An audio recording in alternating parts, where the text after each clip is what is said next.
നമസ്കാരം. കേരളത്തിലുള്ള ആൾക്കാരെ ഞെട്ടിച്ച ഒരു സംഭവമായിരുന്നു കാമുകി കഷായത്തിൽ വിഷം നൽകി കാമുകനെ വകവരുത്തിയ സംഭവം. നമ്മൾ ആ കാമുകിക്ക് ഒരു ചെല്ലപ്പേര് ഇട്ടു, കഷായം ഗ്രീഷ്മ എന്ന്. അപ്പൊ ഇത്രയും വർഷങ്ങളായിട്ട് നമ്മൾ കാത്തിരിക്കുമായിരുന്നു അവർക്ക് എന്ത് ശിക്ഷയാണ് ലഭിക്കാൻ പോകുന്നത്, അവർ കുറ്റക്കാരിയാണ് എന്ന് തെളിയുമോ. ഏതായാലും ആ ഒരു കാത്തിരിപ്പിന് വിരാമമായേക്കാണ്. നാളെ ഗ്രീഷ്മയുടെ വിധി എന്താണെന്ന് നമുക്ക് അറിയാൻ സാധിക്കും. ഇന്നിപ്പോ അവർ കുറ്റക്കാരിയാണ് എന്ന് തെളിഞ്ഞിട്ടുണ്ട്. 2022 മുതൽ തുടങ്ങിയ നിയമപോരാട്ടത്തിനൊടുവിലാണ് ഇന്ന് കോടതി ഷാരോൺ വധക്കേസിലെ ശിക്ഷ വിധിക്കുന്നത്. കേസിലെ ഒന്നാം പ്രതി ഗ്രീഷ്മ കൊലപാതകമടക്കമുള്ള കുറ്റങ്ങൾ ചെയ്തു എന്ന് കോടതിക്ക് ബോധ്യപ്പെട്ടിട്ടുണ്ട്.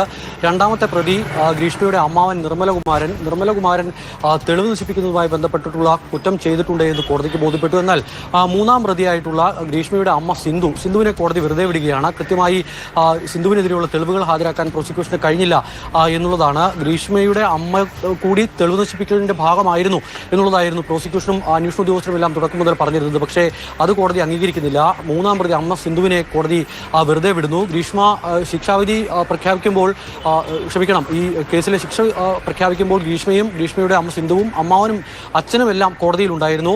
കോടതി വിധി നിർവികാരതയോടെയാണ് ഗ്രീഷ്മ കേട്ടത്. അതിനുശേഷം പുറത്തേക്കിറങ്ങി വലിയ പോലീസ് പാതകത്തിനുള്ളിലാണ് ഗ്രീഷ്മയെ ഇവിടെ നിന്നും തിരുവനന്തപുരത്തേക്ക് മാറ്റിയിരിക്കുന്നത്. സബ് ജയിലിലേക്കാകും ഇന്ന് കൊണ്ടുപോകുക. വൈദ്യപരിശോധനയ്ക്ക് ശേഷം അവിടേക്ക് കൊണ്ടുപോകുമെന്നാണ് പോലീസ് ഇപ്പോൾ വ്യക്തമാക്കിയിരിക്കുന്നത്. പുറത്തേക്ക് ഇറങ്ങിയപ്പോൾ പലവട്ടം ചോദിച്ചു ഒരു പശ്ചാത്താപമുണ്ടോ എന്നുള്ള കാര്യം. പക്ഷേ ഗ്രീഷ്മ ഒന്നും പ്രതികരിക്കാതെയാണ് മടങ്ങുന്നത്. ഈ കുടുംബം നടത്തിയ ഒരു പോരാട്ടം കൂടി വിജയം കണ്ടു എന്ന് വേണം പറയാൻ. നിർണായകമായി മാറിയ ചില സാക്ഷിമൊഴികളുണ്ട്. റിജിൻ എന്ന് പറയുന്ന ഷാരോണിന്റെ സുഹൃത്ത് ഈ ഒരു കേസിൽ എന്ത് വിധിയാണ് വരാൻ പോകുന്നത് എന്നുള്ള കാര്യത്തിൽ നമുക്ക് എല്ലാവർക്കും ആശങ്കയുണ്ടായിരുന്നു. കാരണം ചെറിയ പെൺകുട്ടിയല്ലേ, ചെറിയ പ്രായമല്ലേ, സ്മാർട്ടാണ്, ഇന്റലിജന്റ് ആണ്, റാങ്ക് ഹോൾഡർ ആണ് എന്നൊക്കെ പറഞ്ഞിട്ട് ഇവളെ വെറുതെ വിടുമോ എന്നുള്ളൊരു സംശയം എല്ലാവരുടെയും ഉള്ളിലുണ്ടായിരുന്നു. ആ ഒരു പേടി എല്ലാവരുടെയും ഉള്ളിലുണ്ടായിരുന്നു. പ്രത്യേകിച്ച് ഈ ഒരു കേസ് അന്വേഷിച്ച അന്വേഷണ ഉദ്യോഗസ്ഥർ തന്നെ ആ ഒരു പെൺകൊച്ചിനെ സപ്പോർട്ട് ചെയ്ത് സംസാരിക്കുകയും അവളെ ന്യായീകരിച്ച് സംസാരിക്കുകയും ഒക്കെ ചെയ്യുന്നത് നമ്മൾ കണ്ടതാണ്. സ്മാർട്ട് കുട്ടിയാണ്, ബോൾഡ് കുട്ടിയാണ് എന്നൊക്കെ പറഞ്ഞിട്ട്. പക്ഷെ ഏതായാലും കുറ്റക്കാരിയാണ് എന്ന് തെളിഞ്ഞതിൽ വളരെയധികം സന്തോഷമുണ്ട്.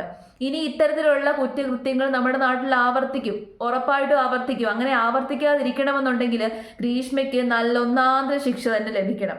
നിയമം അനുശാസിക്കുന്ന പരമാവധി ശിക്ഷ തന്നെ ഗ്രീഷ്മയ്ക്ക് ലഭിച്ചെങ്കിൽ മാത്രമേ നാളെ ഇത്തരം സംഭവങ്ങൾ നമ്മുടെ നാട്ടിൽ ആവർത്തിക്കാതെ ഇരിക്കത്തുള്ളൂ.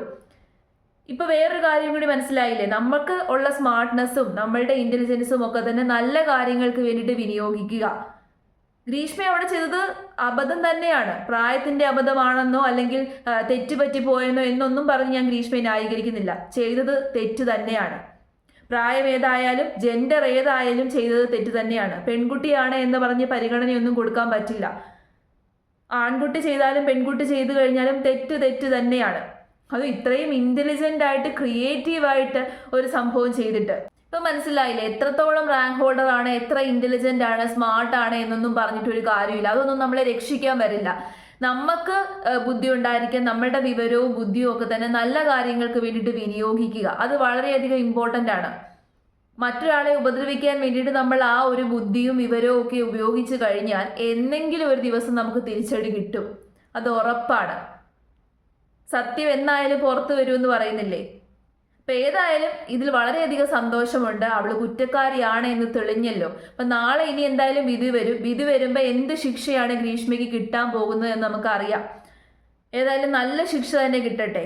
യാതൊരു രീതിയിലുള്ള പരിഗണനയും ഇല്ലാതെ അവൾക്ക് ശിക്ഷ കിട്ടട്ടെ. അവളുടെ ജെൻഡറോ അല്ലെങ്കിൽ അവളുടെ പ്രായമോ ഒന്നും നോക്കാതെ കോടതി ശിക്ഷ വിധിക്കട്ടെ.